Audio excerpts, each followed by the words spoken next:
नमस्कार दोस्तों, कैसे हैं आप सभी लोग।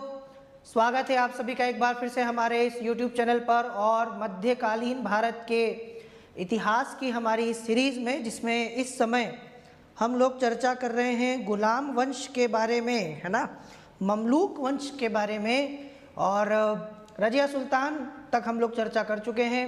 बलबन के बारे में हम लोग बात कर रहे थे, गयासुद्दीन बलबन, जो कि गुलाम वंश का एक महत्वपूर्ण शासक माना जाता है, सल्तनत काल का एक योग्य शासक माना जाता है। तो बलबन के बारे में हम बात कर रहे थे, उसकी नीतियों पर हम लोग चर्चा कर रहे थे। इसी को आगे बढ़ाते हैं। आज हम बात करेंगे बलबन से जुड़े हुए कुछ और ऐतिहासिक किस्सों के बारे में, घटनाओं के बारे में, है ना। और सभी लोग एक बार कमेंट करके मुझे बता दें कि क्या आपको मेरी आवाज़ सुनाई दे रही है। एक बार ऑडियो वीडियो चेक कर लेते हैं ताकि हम लोग सेशन की शुरुआत कर पाएं।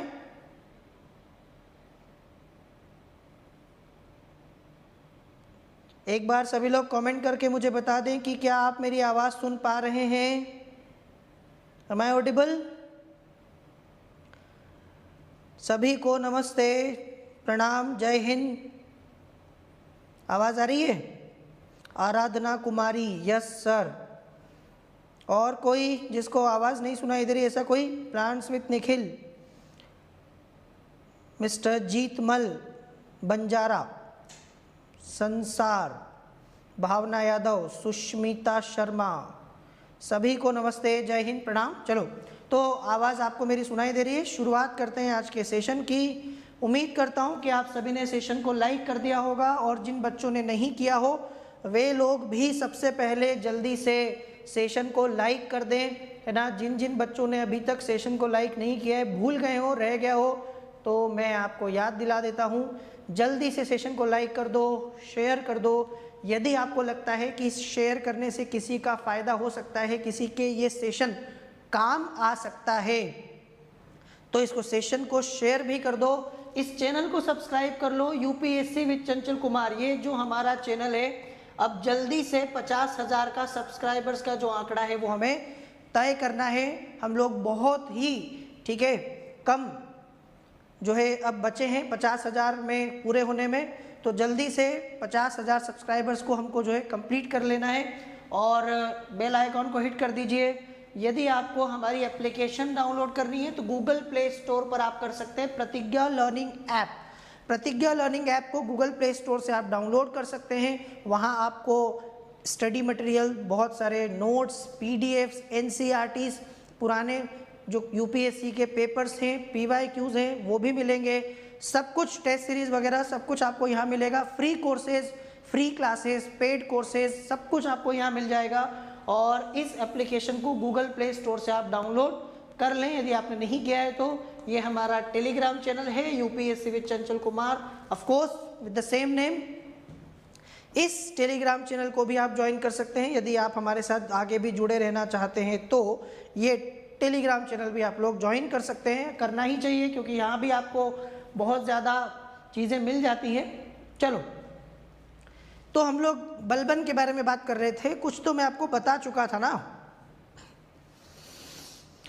कुछ तो मैंने आपको बताया था बलबन के बारे में कि बलबन जो है वो एक गुलाम था। बचपन में इसको बेच दिया गया था और वो धीरे धीरे धीरे योग्यता के दम पर इतना आगे बढ़ गया। सबसे पहले इल्तुतमिश के काल में वो चालीसा दल का सदस्य बनता है, तुर्कान चहलगानी का सदस्य बनता है। लेकिन धीरे धीरे शक्तिशाली होते हुए रजिया के काल में, और रजिया के काल के बाद नासिरुद्दीन महमूद के काल तक आते आते बलबन जो है एक बहुत ही शक्तिशाली व्यक्ति बन जाता है। और आखिरकार बलबन जो है वो गद्दी पर भी बैठ जाता है। इसने सुल्तान के साथ अपनी बेटी की शादी भी की, और उसने इसको उलूग खां की उपाधि भी थी। वैसे कई लोग इसको बहाउद्दीन के नाम से भी जानते हैं, गयासुद्दीन बलबन उर्फ बहाउद्दीन। इसमें एडवांस भी है और एनसीईआरटी भी है, ठीक है। जो मैं आपको यहाँ पर ये जो पढ़ा रहा हूँ अभी, मध्यकालीन भारत का इतिहास, इसमें एनसीईआरटी भी मिल जाएगी, मतलब आपको बेसिक भी मिल जाएगा और इसमें एडवांस भी मिल जाएगा। कोशिश यही है कि जो बच्चे एकदम शुरू से पढ़ रहे हैं उनको भी सारी चीज़ें समझ में आए, जो बच्चे पहले पढ़ चुके हैं उनका रिवीजन हो जाए और उनको भी कुछ नई चीज़ें मिल जाए, ठीक है। तो प्रारंभिक जीवन मैंने आपको बता ही दिया था कि इसको मंगोलों ने पकड़ा और इसको गुलाम जो है बना दिया। बाद में अपनी योग्यता और दूरदर्शिता के कारण ये व्यक्ति उन्नति करता हुआ आगे बढ़ता गया और इल्तुतमिश के काल में चालीसा दल जो हम लोग देख चुके हैं उसका सदस्य बनने में सफल हुआ। ये सब मैं आपको बता चुका हूँ पिछले सेशन में भी कि किस प्रकार से रजिया जो है, ठीक है, रजिया सुल्तान के काल में इसने जो है महत्व प्राप्त करना शुरू किया। रजिया सुल्तान को हटाने के लिए जो षड्यंत्र हुआ उसमें भी बलबन ने भाग लिया। नासिरुद्दीन महमूद को गद्दी पर बैठाने में भूमिका अदा की। आखिरकार उसकी मृत्यु के बाद ये दिल्ली का सुल्तान बन गया था, जो मैंने आपको लास्ट टाइम बताया था। लेकिन बलबन जब सुल्तान बना तो काफ़ी सारी समस्याओं को उसको सामना करना पड़ा था। आपको मैंने बताया था कि जब बलबन सुल्तान बना तो लगभग जो है आप देखो 1236 से लेकर जब इल्तुतमिश मरा वहाँ से लेकर 1265 तक दिल्ली की गद्दी पर एक के बाद एक सल्तनत में सुल्तान आए और दिल्ली के सुल्तान की जो ताज की प्रतिष्ठा है वो कम हो गई। बलबन ने के सामने सबसे बड़ी, हम कहें कि बलबन के सामने सबसे बड़ी चुनौती ये थी कि सल्तनत का जो सुल्तान था उसको लोग हल्के में लेने लगे थे, उसकी वैल्यू, उसकी प्रतिष्ठा खतरे में थी।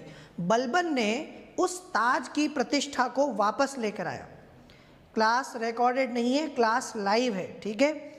आपको हमेशा पता है कि जब क्लास लाइव भी होती है तो भी मैं कमेंट्स पर ध्यान नहीं देता हूँ, इसीलिए ताकि आपको जो है पढ़ने में कोई बाधा ना हो।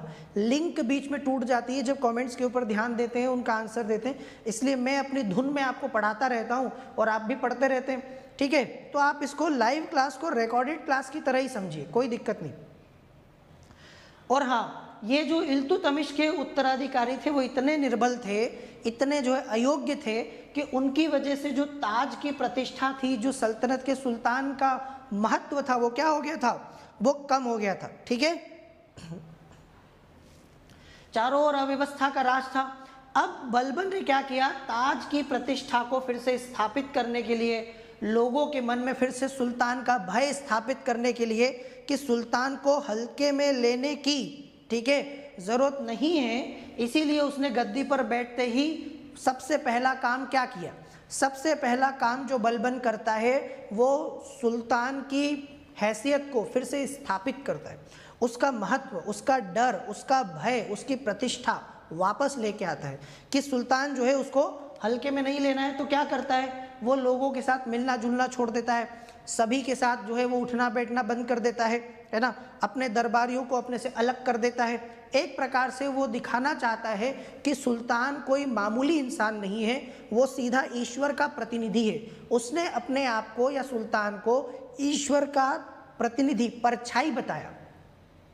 इसी को बलबन का अधिराजत्व का सिद्धांत कहते हैं। अधिराजत्व का सिद्धांत का मतलब ये है कि सुल्तान जो है कोई आम आदमी नहीं है, इसको सुल्तान बना के स्वयं ईश्वर ने भेजा है, ये ईश्वर की परछाई है। और इसीलिए ये जो कहता है उसका हुक्म आपको सर आंखों पर चढ़ाना चाहिए, आपको उसकी बात मानना चाहिए। उसने देवी अधिकारों पर बल दिया, ठीक है। यहाँ तक कि मैंने आपको बताया कि कुछ ईरानी परंपराओं को अपने दरबार में उसने लागू किया, सजदा और पैबोस। सजदा और पैबोस लास्ट टाइम भी मैंने आपको बताया था, ईरानी तौर तरीके थे, फारसी तौर तरीके थे, जिसके अंतर्गत सुल्तान के सामने जाने के बाद उसको ऐसे लेट के जो है प्रणाम करना पड़ता है, दंडवत जो है नमस्कार करना पड़ता है, इसको बोलते सजदा। और पैबोस का मतलब है सुल्तान के कदमों को चूमना, ठीक है, सुल्तान के कदमों को चूमा जाता है। इस तरीके से जो है ईरानी तौर तरीकों से अपने दरबार में उसने सुल्तान की प्रतिष्ठा को स्थापित करने की कोशिश की। फिर जो हम लोग बात कर रहे थे तुर्कान चहलगानी, सबसे बड़ी समस्या बलबन के सामने ये थी कि उस चालीसा दल जिसका वो खुद सदस्य था, अब वो बहुत पावरफुल हो गया था, हर मामले में दखल दिया करता था, सुल्तान के काम में टांग अड़ाया करता था। तो उसने इस चालीसा दल को समाप्त कर दिया। इल्तुतमिश के काल में निर्मित 40 अमीरों का जो दल हुआ करता था उसको जो है ख़त्म कर दिया, क्योंकि वो निरंकुश हो गया था, महत्वाकांक्षी हो गया था, लालची हो गया था और सुल्तान के मार्ग में बाधा बन रहा था। इसी को सुल्तान ने जो है ख़त्म करने के उद्देश्य से इनकी शक्ति को पूरी तरह से कुचल दिया। ये मैंने आपको पिछली बार भी बता दिया था, है ना। तो ये कहानी भी खत्म हो गई।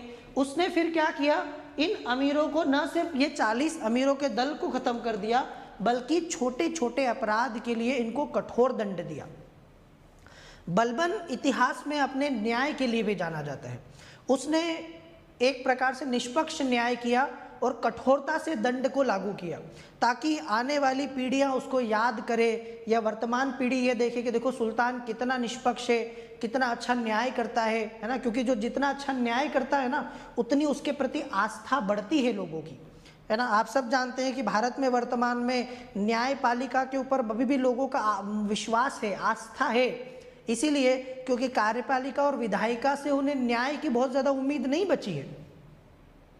तो बलबन ने कठोर दंड दिए और कई प्रकार से जो है उसने तरीके अपना के 40 दल को समाप्त कर दिया। ये भी मैंने आपको बता दिया।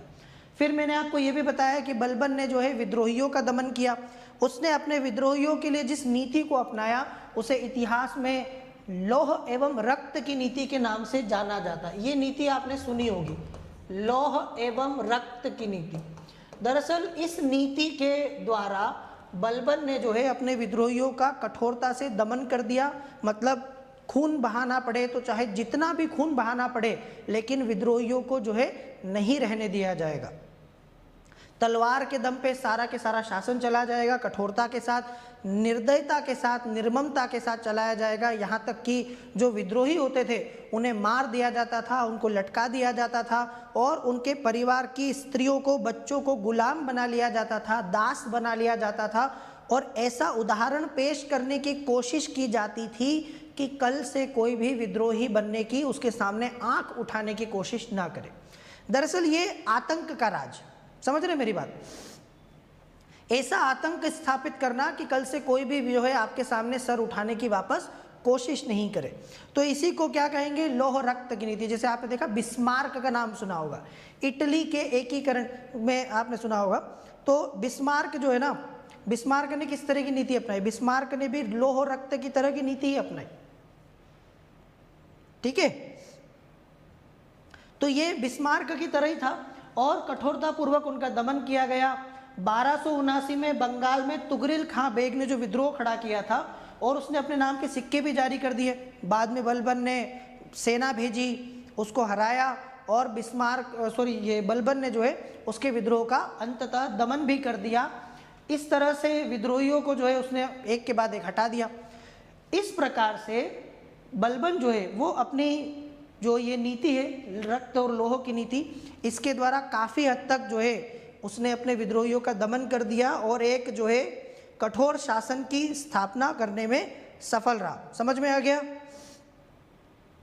चलो अब इसके साथ उसने एक और चीज़ की, उलेमाओं को, उस समय जो उलेमा थे, जो धर्मगुरु टाइप के लोग थे, जिनका शासन में बहुत दखल था, जो हर मामले में सुल्तान के काम में टांग अड़ाया करते थे, धार्मिक रूप से उसको जो है नियंत्रण स्थापित करते थे उसके ऊपर, उनको साइड में कर दिया।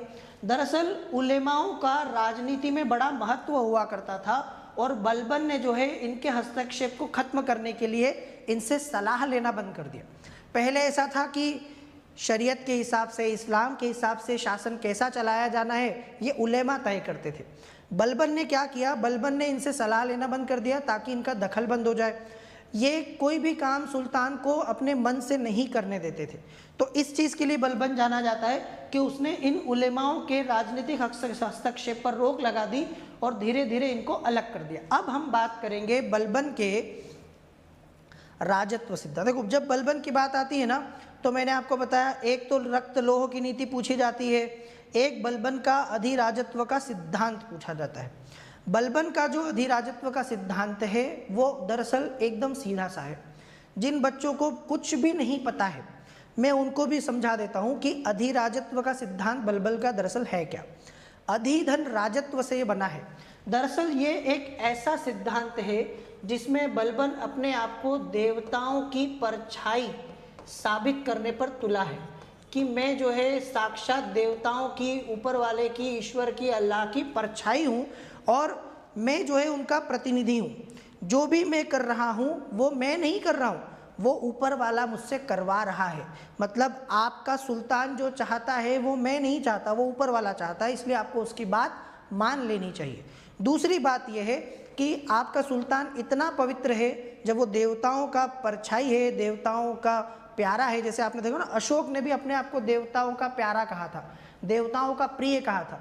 क्यों करते थे राजा महाराजा या सुल्तान नवाब ऐसा? वे इसलिए करते थे क्योंकि आपको पता है कि भगवान, ईश्वर, अल्लाह, गॉड, जो भी आप कहें, उनके प्रति मनुष्य के मन में एक अलग ही आस्था होती है ना। उनको ऐसा लगता है कि ऊपर वाला जो चाहता है वो हमेशा सही चाहता है ना। तो इसीलिए अपने आप को देवताओं से जोड़ के, ऊपर वाले से जोड़ के कोई भी व्यक्ति लोगों की मान्यता को हासिल करना चाहता है। ठीक है, मतलब आप एक इंसान की बात को तो काट सकते हैं, मना कर सकते हैं मानने से, लेकिन आप भगवान की बात को मानने से कैसे मना कर सकते हैं? समझ में आ रहा है? तो उसको पता था कि कैसे ईश्वर में आस्था है लोगों की, तो अपने आप को ईश्वर से कनेक्ट कर दो। तो उसने ये सिद्धांत अपनाया।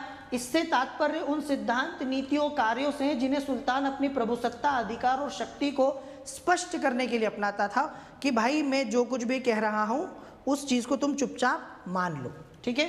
के ए निजामी के अनुसार बलबन दिल्ली सल्तनत का एकमात्र ऐसा सुल्तान है जिसने राजत्व के विषय में स्पष्ट रूप से विचार रखे। उसने अपने आप को क्लियर कट, हम कहें तो एकदम सीधे और स्पष्ट तरीके से इन सारी चीज़ों से जोड़ दिया। ऐसा कोई भी नहीं किया। ये एकमात्र ऐसा सुल्तान है जिसने देवताओं के जो है समर्थन की कोशिश, हासिल करने की कोशिश की। बलबन ने जो है अधिराजत्व के अंतर्गत क्या क्या किया? पहला, राजा के देवी अधिकार का समर्थन करता है। देवी अधिकार मतलब राजा को जो अधिकार मिले हैं वो ऊपर वाले से मिले हैं, तुमने नहीं दिए हैं। मतलब आपने मुझे सुल्तान नहीं चुना है, मुझे ऊपर वाले ने सुल्तान बनाया है। अब जब ईश्वर ने मुझे चुना है तो चुपचाप मेरी सारी बातें मान लो। आप समझ रहे हैं इस बात को? दूसरा, बलबन ने जिल्ले इलाही की उपाधि धारण की। जिल्ले इलाही आपने सुना होगा, आगे मुगल बादशाहों में भी ऐसा चलता था, जिल्ले इलाही। जिल्ले इलाही का मतलब होता है ईश्वर की छाया, शेडो, परछाई। मतलब आप समझ सकते हो कि अगर कोई स्वयं अपने आप को ईश्वर की परछाई कह रहा है तो ऐसा कहने के पीछे क्या मकसद होगा उसका, है ना? ऐसा कहने के पीछे उसका मकसद था कि ईश्वर जो है साक्षात मैं और वो अलग नहीं है। फिर बलबन ने सिद्ध करने का प्रयास किया कि सुल्तान की शक्ति का आधार जनता और अमीर नहीं है। अभी तक देखो, एक गलत फहमी ये थी, आप समझ रहे हैं?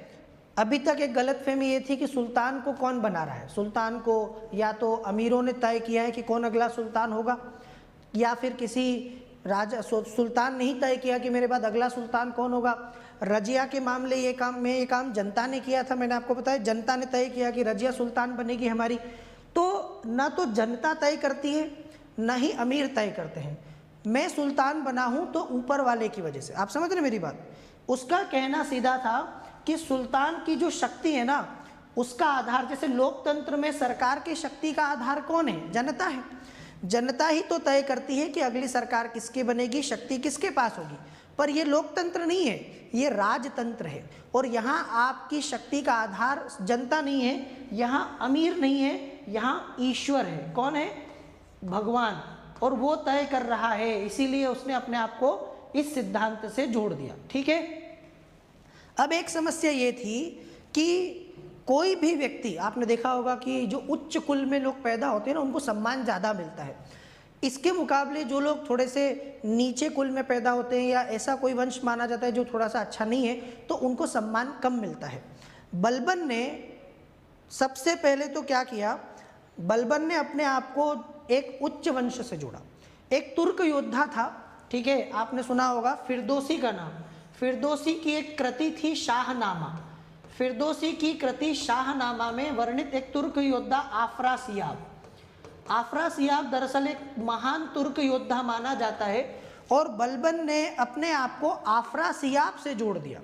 उसने अपने आप को आफरासियाब का वंशज बताया कि आप बलबन को कोई मामूली इंसान मत समझना।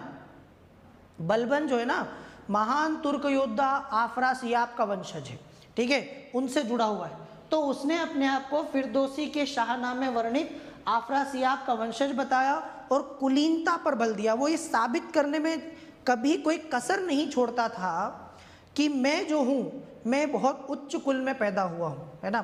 कई लोग इस प्रकार की मानसिकता के शिकार होते हैं।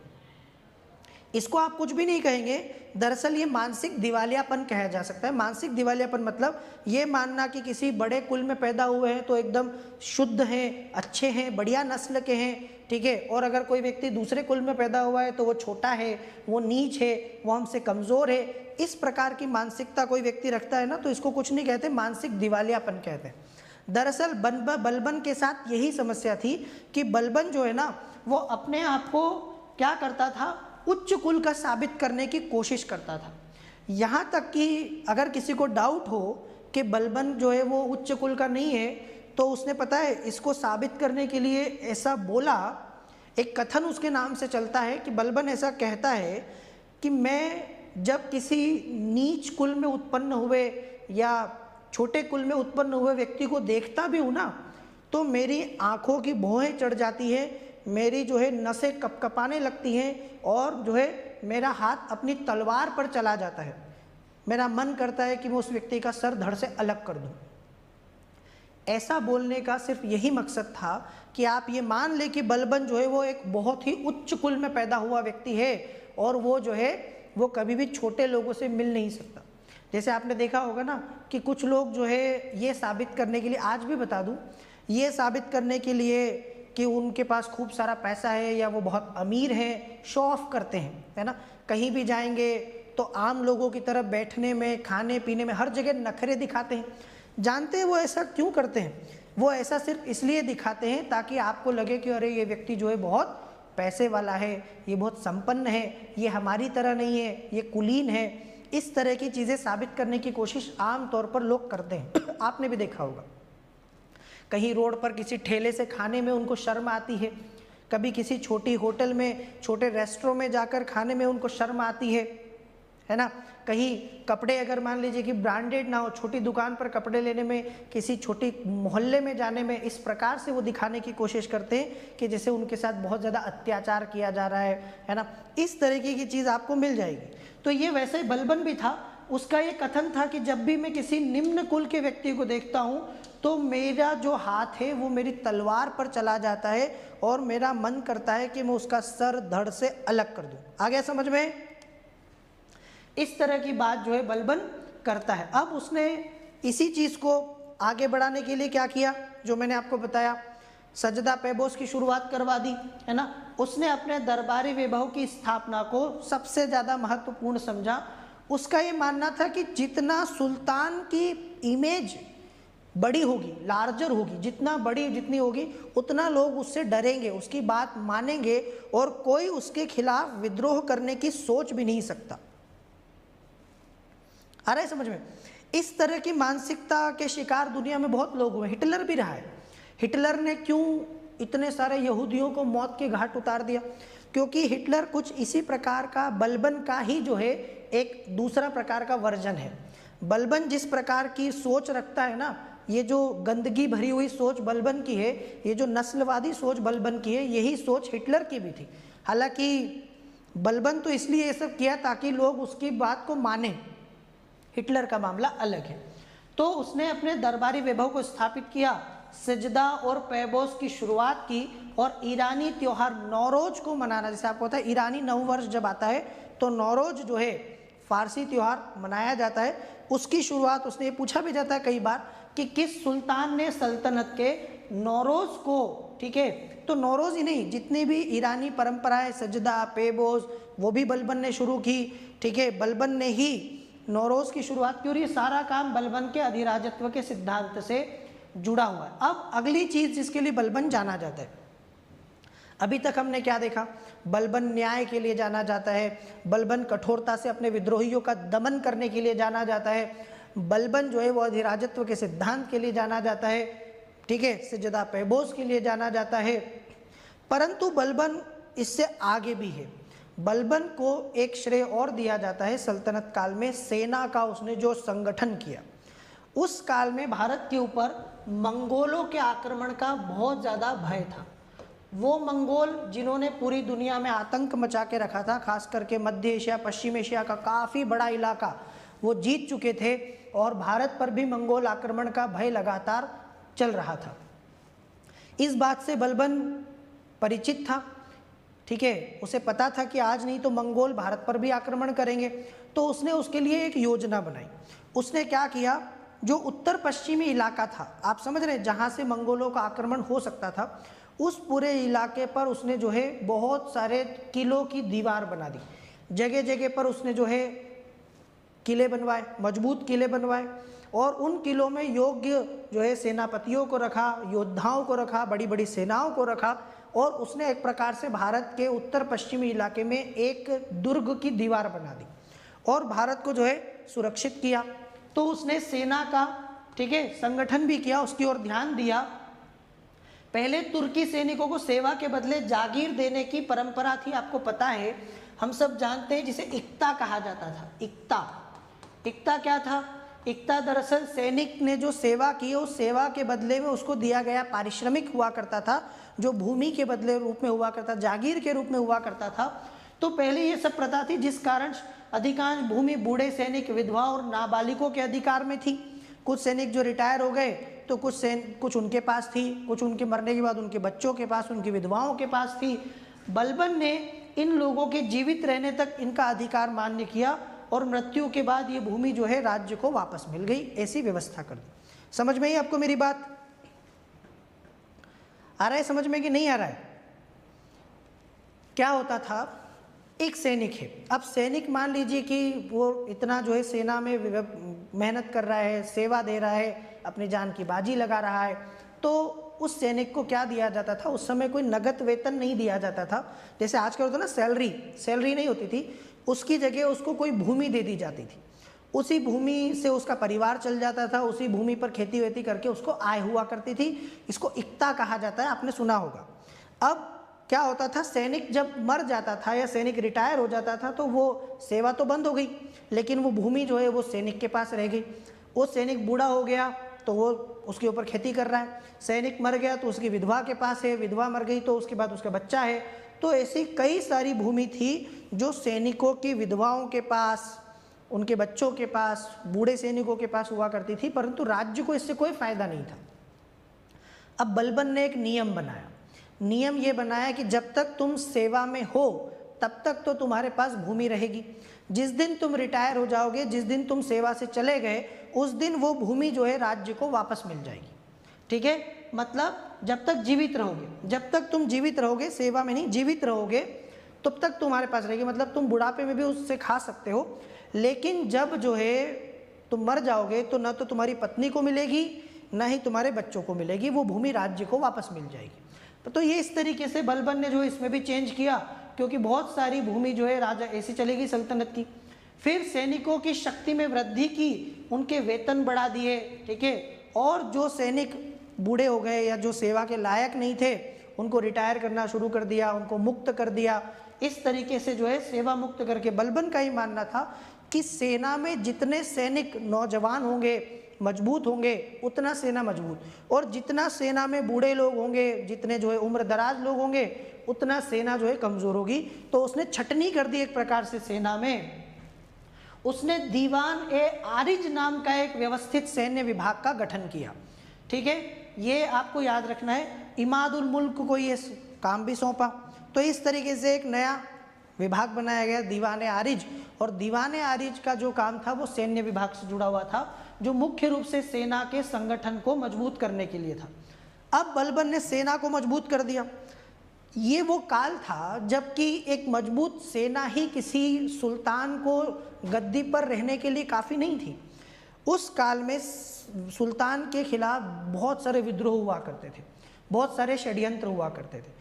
तो एक मजबूत सुल्तान वही था जिसके पास सेना तो थी, लेकिन सेना के साथ साथ अच्छी गुप्तचर व्यवस्था। गुप्तचर व्यवस्था मतलब इंटेलिजेंस। ठीक है, जैसे आज आपको होता है ना, भारत सरकार की एक तो IB इंटेलिजेंस ब्यूरो हमारे लिए काम कर रही है, ऐसी कई सारी खुफिया एजेंसियां हमारी काम कर रही है, रॉ वगैरह काम करती है ना। तो उस काल में इस तरीके का गुप्तचर व्यवस्था होना बहुत ज़रूरी होता था, जो राजा को उस पूरे सल्तनत की, राज्य की चप्पे चप्पे की खबर दे सके। बलबन ने एक सुचारू रूप से अपने शासन को चलाने के लिए गुप्तचर विभाग को जो है उसने क्या किया, व्यवस्थित किया, है ना। और इसी गुप्तचर विभाग की वजह से वो अपने शासन को इतने व्यवस्थित तरीके से चला पाया। इस विभाग का नाम बरीद ए मुमालिक हुआ करता था। तो ये आपको नाम याद रखना है, ये इंटेलिजेंस एक गुप्तचर विभाग था उसका, जिसका नाम था बरीद ए मुमालिक। और जो गुप्तचर अधिकारी हुआ करता था, जो हेड हुआ करता था इनका सबका, उसे कहते थे बरीद। तो ये आपको ध्यान रखना है, सल्तनत काल में ऐसे शब्दावली पूछी जाती है। बरीद कौन था? तो बरीद जो है वो एक गुप्तचर विभाग का हेड था। समझ गए आप लोग? गुप्तचर विभाग के हेड को बरीद कहते थे और उस डिपार्टमेंट को बोलते थे बरीद ए मुमालिक। इस नाम से विभाग जाना जाता था। इसमें बहुत सारे लोग जो है बरीद के अंडर में काम करते थे और इनका मुख्य काम था राज्य की सारी सूचनाओं को सुल्तान तक पहुंचाना।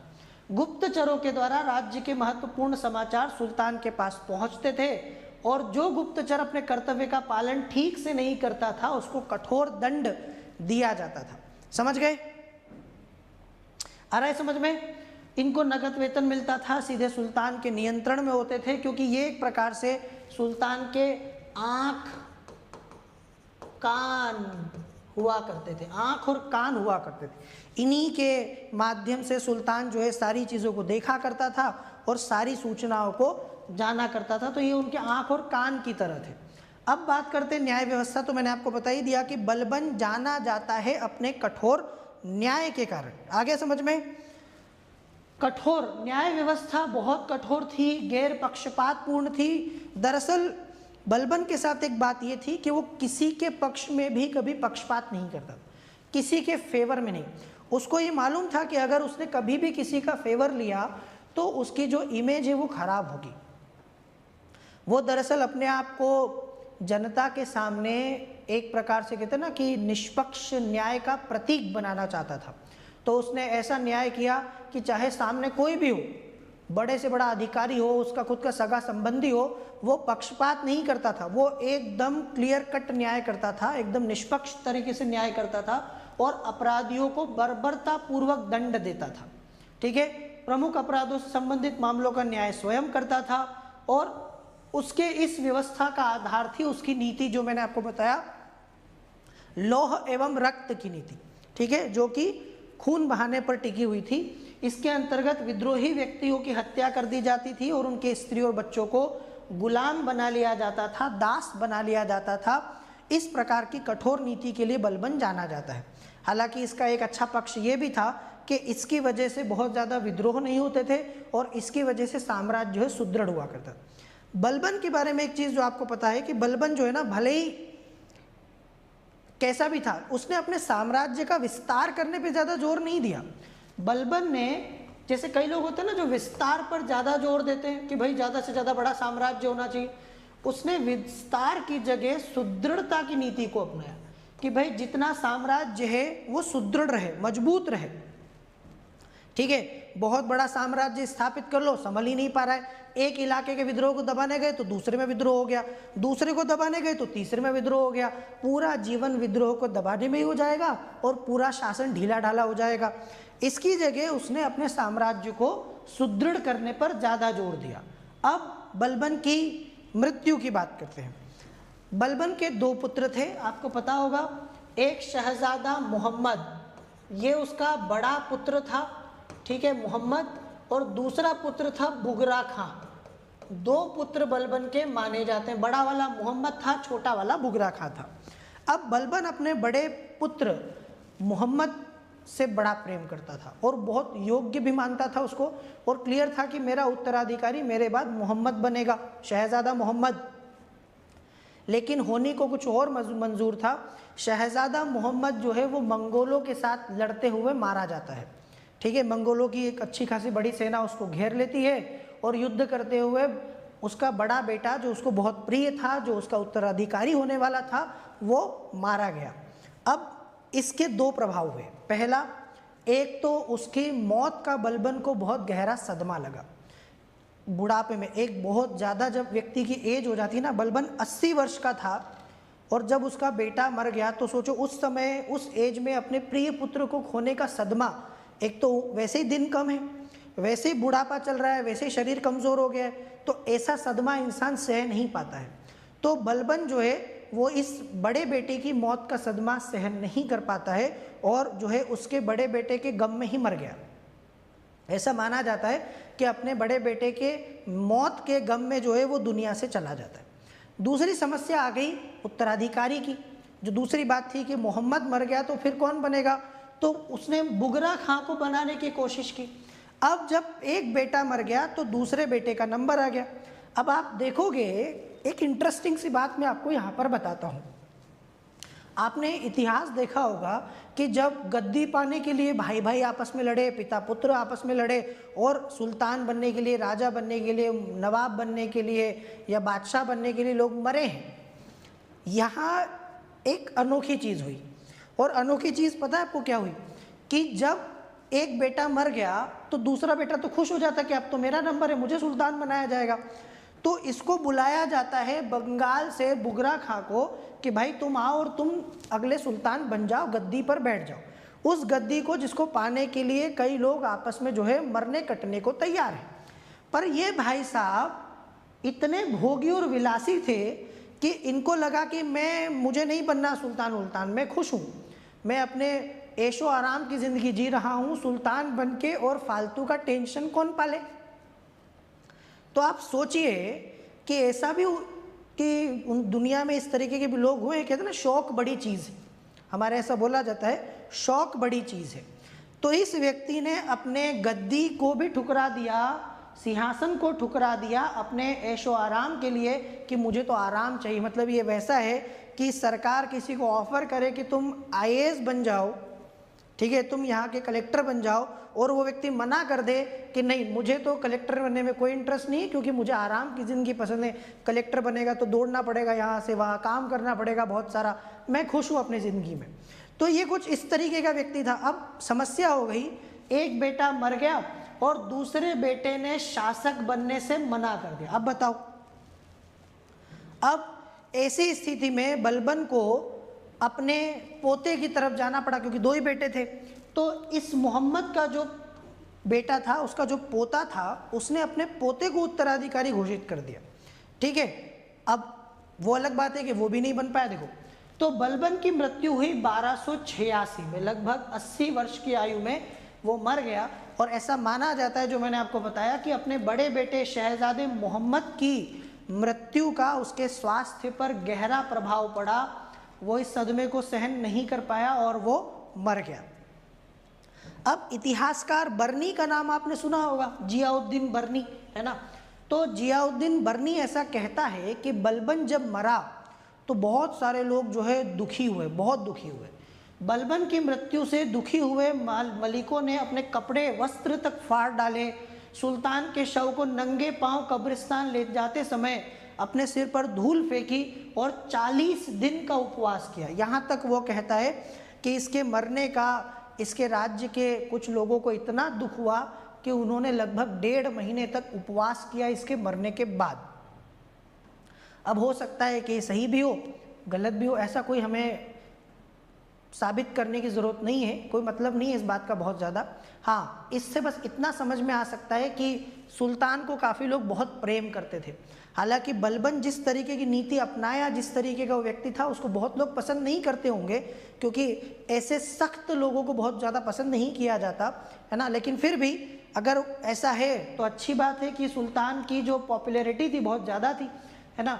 अब उसकी मृत्यु के 3 वर्षों के अंदर ही उसके द्वारा स्थापित व्यवस्थाएं और सुल्तान की पद प्रतिष्ठा सब नष्ट हो गई।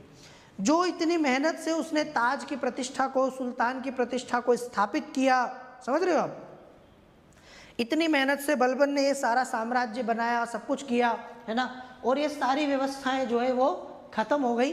बलबन दिल्ली सल्तनत के निर्माता शासकों में से एक था।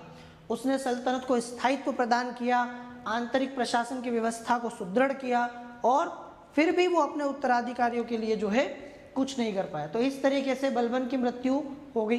अब हम जो बात कर रहे थे उसके उत्तराधिकारियों की, ठीक है, बलबन जो है मर गया। तो मरने के बाद मैंने आपको बताया कि उत्तराधिकारी का मामला आ गया। उसके बड़े बेटे शहजादा मोहम्मद की मंगोलों से लड़ते हुए, युद्ध करते हुए मृत्यु हो गई। दूसरा पुत्र था बुगरा खां, है ना, आखिरकार इसको बुलाया गया पर उसने मना कर दिया। वो उदासीन, मतलब उसने तो क्लियर ही साफ ही मना कर दिया कि मुझे सुल्तान बनने में कोई इंटरेस्ट नहीं है, मैं जहाँ हूँ जैसा हूँ खुश हूँ, मुझे मत परेशान करो। तो इस तरीके से वो उदासीन हो गया। आखिरकार बलबन ने मोहम्मद के बेटे कै खुसरो को अपना उत्तराधिकारी नियुक्त किया। जो ये बड़ा बेटा था ना मोहम्मद, इसका बेटा था और बलबन का पोता था। अब उसके ही विश्वास पात्र लोगों ने, अब देखे थे ना कि जब तक आप हो तब तक ही लोग आपके हिसाब से चलेंगे, मतलब बहुत ज़्यादा भरोसा दुनिया में किसी पे कर नहीं सकते। जब ये मर गया तो जिन लोगों पर ये सबसे ज़्यादा विश्वास करता था उन्हीं लोगों ने विश्वासघात किया और उन्होंने कै खुसरो को जो है नहीं बनाया उत्तराधिकारी, उन्होंने बुगरा खां के विलासी बेटे कैकुबाद को सुल्तान बना दिया। योग्य लोगों को बनाना हमेशा कहीं ना कहीं नुकसानदायक भी होता है, क्योंकि एक योग्य व्यक्ति जब गद्दी पर बैठता है ना तो फिर वो किसी के हिसाब से नहीं चलता, वो अपने हिसाब से चलता है, जैसे बलबन ने किया। और जो लोग ऐसे होते हैं ना जिनको फ़ायदा उठाना होता है, जिनको आपका यूज़ करना होता है, वो हमेशा चाहते हैं कि कोई कमज़ोर व्यक्ति बैठे।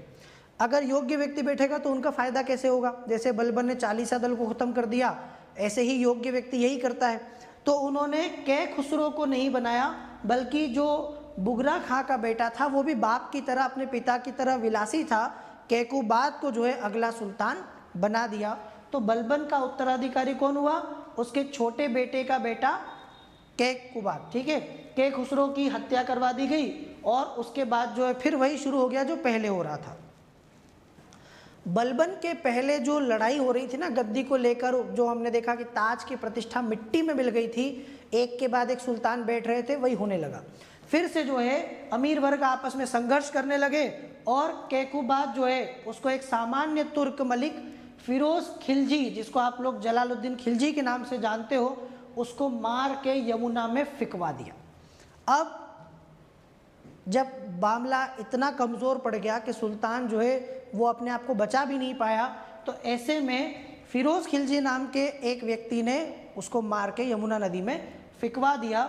और उसके बाद में जो है आखिरकार पहले किसी और को बिठाया और बाद में जून 1290 में सल्तनत का अगला सुल्तान बन गया खुद जलालुद्दीन खिलजी। ठीक है, फिरोज खिलजी, जिसने खिलजी वंश की स्थापना की। तो अब हम जो देखेंगे ना खिलजी वंश, इस सत्ता परिवर्तन के साथ ही जो वंश हम लोग पढ़ रहे थे, कुतुबुद्दीन ऐबक से लेकर इल्तुतमिश से होते हुए रजिया सुल्तान, कुछ और सुल्तान, बलबन, वो सब खत्म हो गया। और दिल्ली की सल्तनत में ममलूक और गुलाम वंश, जो पहला वंश हमने पढ़ा था गुलाम वंश, कई लोग इसको गुलाम वंश से ज़्यादा ममलूक वंश बोलने में ज़्यादा विश्वास रखते हैं, तो ममलूक वंश का अंत हो गया। ठीक है, आप समझते हो ना कि पहला वंश ममलूक था और ममलूक वंश के बाद में जो अगला वंश दिल्ली सल्तनत में दिखाई देता है वो खिलजी वंश है। खिलजी, तुगलक, सैयद, लोदी, एक एक करके सब देखेंगे। आ रहा है समझ में? तो इस तरीके से ममलूक वंश का अंत हो गया और जो है दिल्ली सल्तनत पर अभी तक तो क्या था, इल्बरी तुर्कों का शासन था। अब सामान्य कुल के लोगों का, खिलजियों का शासन जो है स्थापित दिल्ली में हो गया। तो अगला जो हमारा वंश होगा वो कौन सा होगा? खिलजी वंश, 1290 से 1320। ठीक है, क्या काल है इसका? 1290 में इस वंश की शुरुआत हुई और 1320 में जो है इस वंश का अंत हो गया। लगभग आप देखोगे अगले 30 वर्ष, अगले 30 साल दिल्ली की सल्तनत पर, गद्दी पर इस वंश का शासक था। और इस वंश में जो आप पढ़ते हो, एक शासक को सबसे ज़्यादा पूछा जाता है और उसका नाम था अलाउद्दीन खिलजी। हम लोग अलाउद्दीन खिलजी के बारे में तो बहुत डिटेल में, क्योंकि अलाउद्दीन खिलजी से बहुत क्वेश्चन आते हैं, खास करके उसके बाजार की जो मूल्य नियंत्रण नीति है वो बहुत पूछी जाती है ना, हम लोग उस पर आएंगे। तो अभी हम लोग पहले शुरुआत करेंगे खिलजी वंश की। तो अब एक चीज़ तो अपने दिमाग में क्लियर कर लो कि दिल्ली सल्तनत का जो हम लोग इतिहास पढ़ रहे हैं उसमें हम लोग कई वंश पढ़ने वाले हैं और उसमें से पहला वंश जो है समाप्त हो गया। जब से मैंने आपको दिल्ली सल्तनत पढ़ाना शुरू किया तब से लेके अभी तक एक ही वंश चल रहा था। ठीक है, और ये वंश को कई लोग गुलाम वंश भी कहते हैं, कई लोग ममलूक वंश कहते हैं, कई लोग इल्बरी तुर्क भी कहते हैं, है ना। तो वो सब खत्म हो चुका है बलबन के साथ और उसके उत्तराधिकारियों के साथ, वो मामला खत्म हो गया। तो इस वंश की स्थापना करता है जलालुद्दीन फिरोज शाह खिलजी 1290 ईस्वी में। कुल 5 शासक हमको पढ़ना है। एक तो खुद जलालुद्दीन फिरोज खिलजी, उसके बाद अलाउद्दीन खिलजी, शिहाबुद्दीन उमर, कुतुबुद्दीन मुबारक शाह खिलजी और नासिरुद्दीन खुसरो शाह। तो कुल 5 शासक, हालांकि बहुत लंबे लंबे समय तक शासन नहीं किया इन्होंने।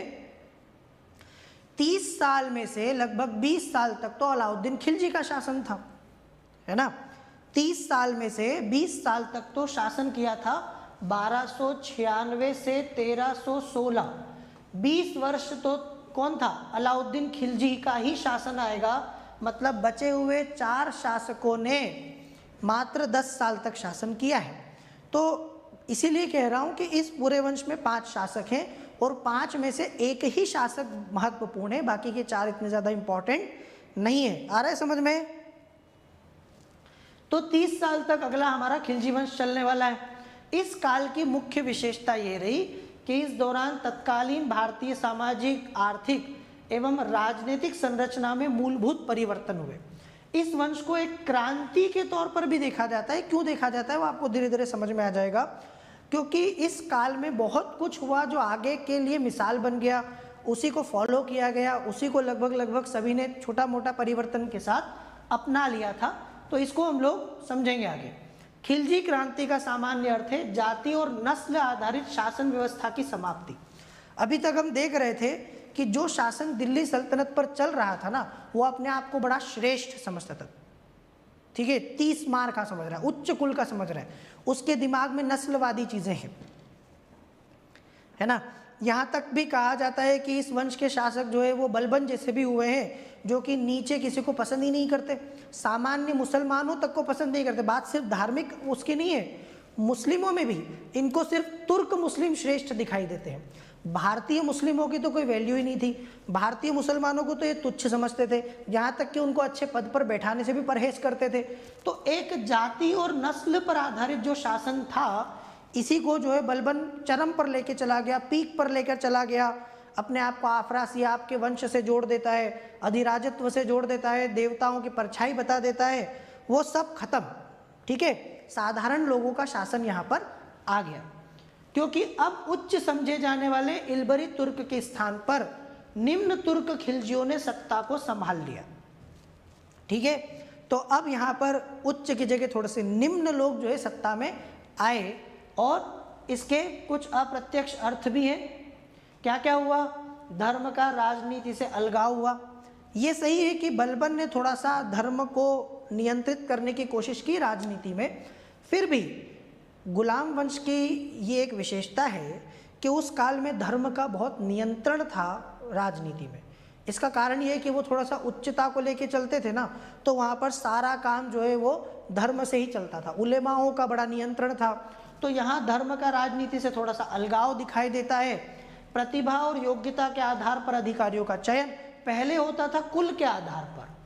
पहले जो है अधिकारियों का चयन होता था कि वो उच्च कुल में पैदा हुए हैं तो योग्य हैं, निम्न माने जाने वाले कुल में पैदा हुए हैं तो अयोग्य हैं। तो अब यहाँ पर आपको क्या दिखेगा? योग्यता के आधार पर लोगों का चयन। ये अपने आप में खिलजी क्रांति का मतलब है। समझ रहे हो क्या परिवर्तन आया? पहले ऐसा नहीं था। पहले आपकी योग्यता का जो पैमाना था वो आपका वंश, आपका कुल, आपका परिवार हुआ करता था। अब जो है आपकी योग्यता का पैमाना क्या है? आपके चयन का पैमाना आपकी प्रतिभा है, इसी के आधार पर चयन होने लगा। ये चीज बदल गई। एक सेकंड में लगा लूं थोड़ा सा, चलो, ताकि लैपटॉप हमारा बंद ना हो। प्रशासन का सामाजिक विस्तार, है ना। अब देखो, पहले सिर्फ और सिर्फ जो है इनके कुछ खास विशेष श्रेणी के लोगों को ही प्रशासन में शामिल किया जाता था। अब इन्होंने प्रशासन में भारतीय मुसलमानों को एंट्री देनी शुरू कर दी, जिनको अभी तक नहीं लिया जा रहा था। मंगोलों तक को शामिल किया जाने लगा। तो कहीं ना कहीं सामाजिक रूप से प्रशासन में दूसरे वर्गों का भी प्रभाव, या हम कहें कि हस्तक्षेप बढ़ने लगा, है ना। अब वो लोग भी धीरे धीरे उनकी भी एंट्री हो गई। तो खिलजी वंश की बात करते तो आपको समझ में है खिलजी क्रांति क्या बदला। ममलूक वंश से खिलजी वंश तक आते आते क्या बदल गया।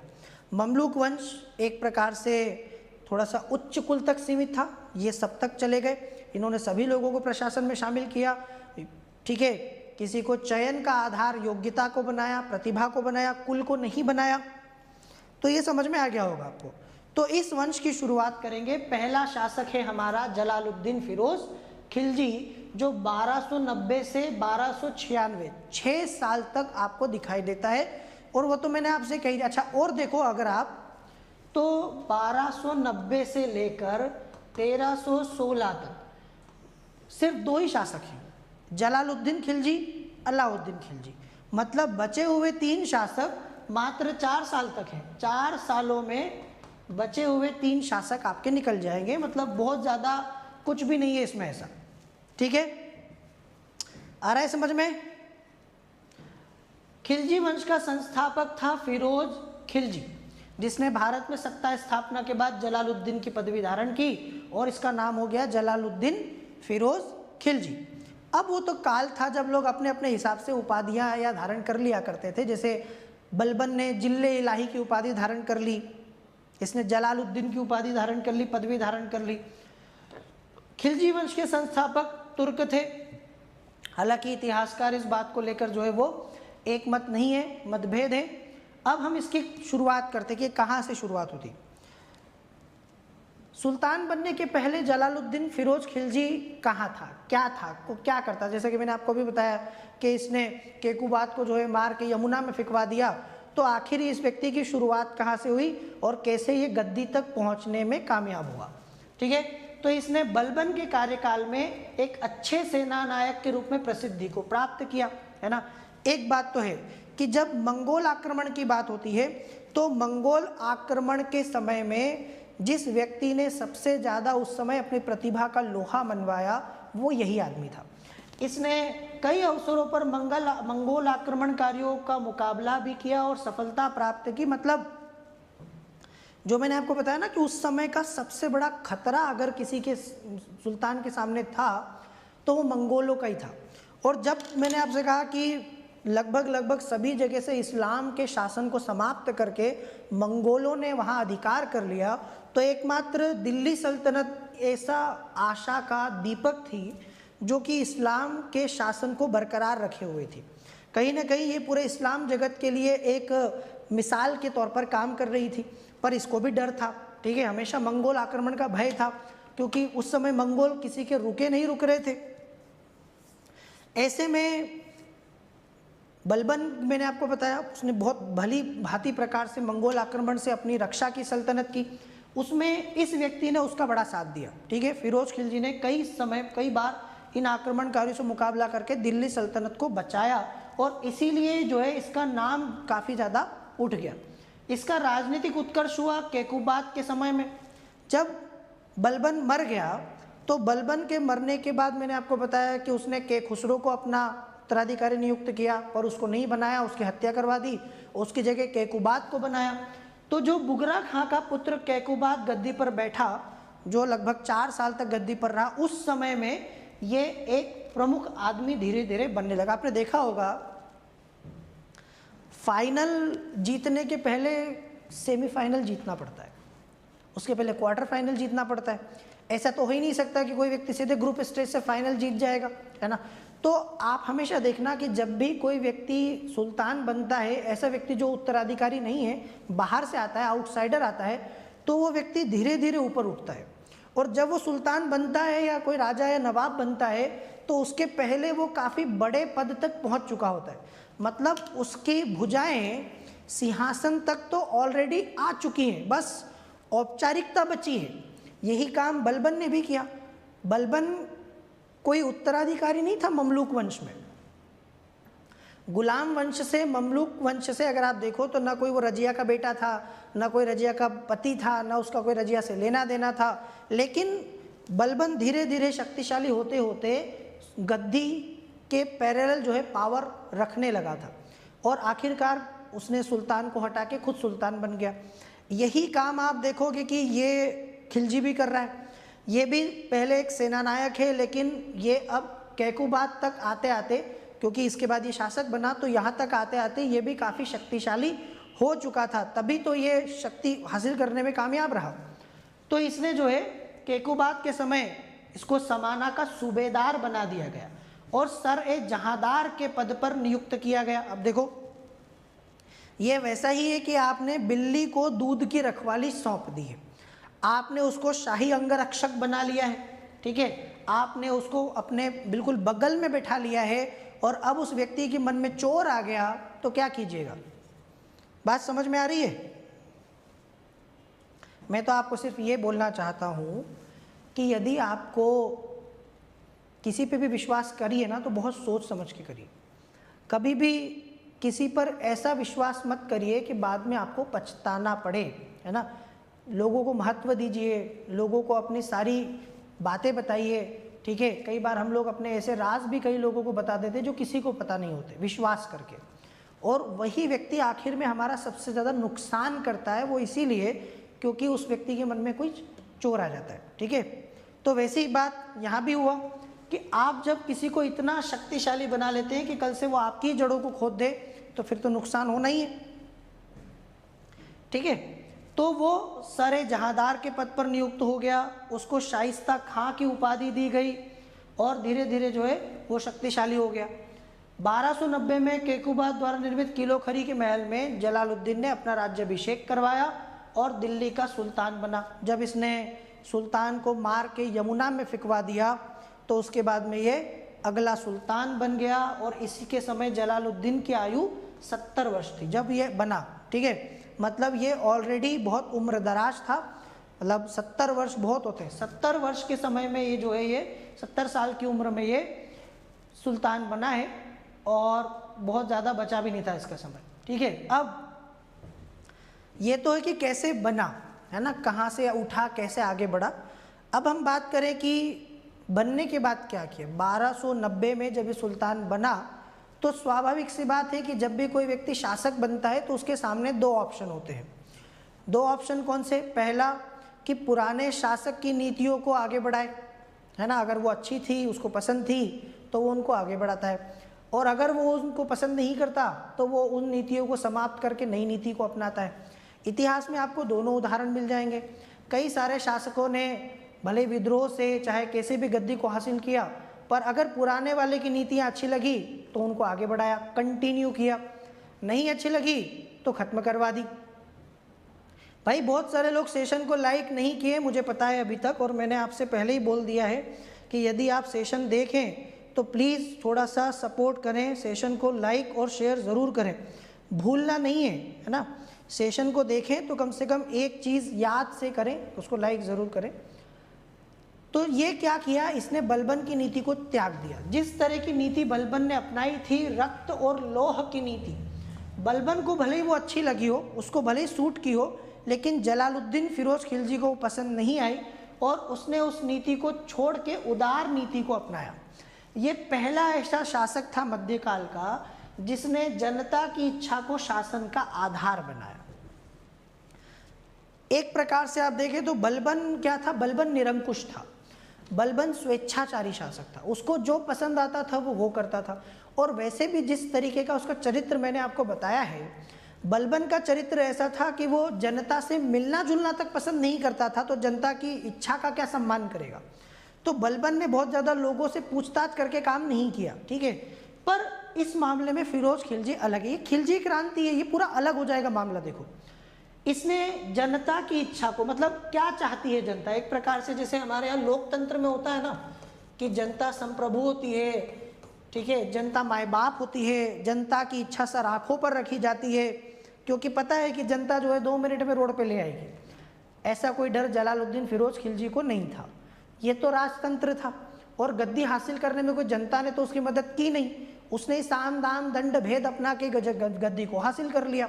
फिर भी उस व्यक्ति ने जनता की इच्छा को शासन का आधार बनाया, ये बड़ी बात है। और इसीलिए वो ऐसा करने वाला मध्यकाल का पहला सुल्तान था, क्योंकि ऐसा ना तो बलबन ने किया, न रजिया ने किया, न इल्तुतमिश ने किया, न कुतुबुद्दीन ऐबक ने किया, किसी ने भी ऐसा नहीं किया। तो ये थोड़ा सा उदार माना जाता है और इसने अहस्तक्षेप की नीति को अपनाया। इसके समय में 1292 में अब्दुल्ला के नेतृत्व में मंगोलों ने आक्रमण किया। ठीक है, एक और मंगोल आक्रमण हलाकू के पुत्र उलुग खां के नेतृत्व, मतलब इस समय काफ़ी ज़्यादा मंगोल आक्रमण भारत पर बढ़ गए थे, काफ़ी ज़्यादा मंगोलों ने आक्रमण जो है करना शुरू कर दिया था। ठीक है, चलो तो अगले सेशन में मैं आपको जलालुद्दीन फिरोज खिलजी और उसके बाद अलाउद्दीन खिलजी के बारे में बताऊंगा। अभी खिलजी वंश शुरू हो गया है, तो अगले सेशन में आइए, अगले सेशन में आपको बताएंगे अलाउद्दीन खिलजी के बारे में, और क्योंकि वही मेन खिलजी वंश का सबसे बड़ा जो शासक है वही है और उसी से सबसे ज़्यादा क्वेश्चन पूछे जाते हैं। ठीक है,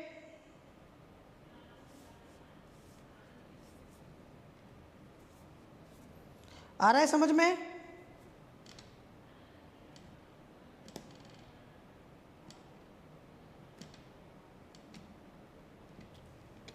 क्लियर?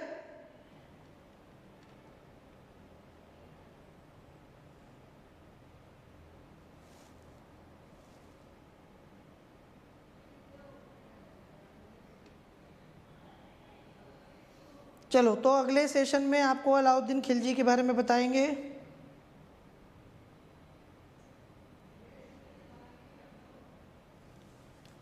आप सभी का बहुत बहुत शुक्रिया सेशन को देखने के लिए। यदि आपको सेशन अच्छा लगे तो प्लीज़ इसे लाइक कीजिए, शेयर कीजिए और प्रतिज्ञा लर्निंग ऐप को डाउनलोड कीजिए गूगल प्ले स्टोर से। ठीक है, और हाँ, 24 घंटे की मास्टर क्लास आपकी आ चुकी है। संडे को ठीक 12 बजे दोपहर को शुरू हो जाएगी। स्पेक्ट्रम का एक ही क्लास में पूरा आधुनिक भारत का इतिहास जो बच्चे देखना चाहते हैं, रिवीजन करना चाहते हैं, आपको चैनल पर वीडियो मिल जाएगा। संडे को इस रविवार को 12 बजे शुरू हो जाएगी क्लास दिन में, तो पूरे एक दिन 24 घंटे तक वो क्लास चलेगी। उसको ज़रूर देखें और अपना पूरा आधुनिक भारत का इतिहास जो है वो रिवाइज करें। ठीक है, बस एक चीज़ कर दीजिएगा, उसको ज़्यादा से ज़्यादा शेयर कीजिए, उसको ज़्यादा से ज़्यादा लोगों तक पहुँचाइए, लाइक कीजिए। ठीक है,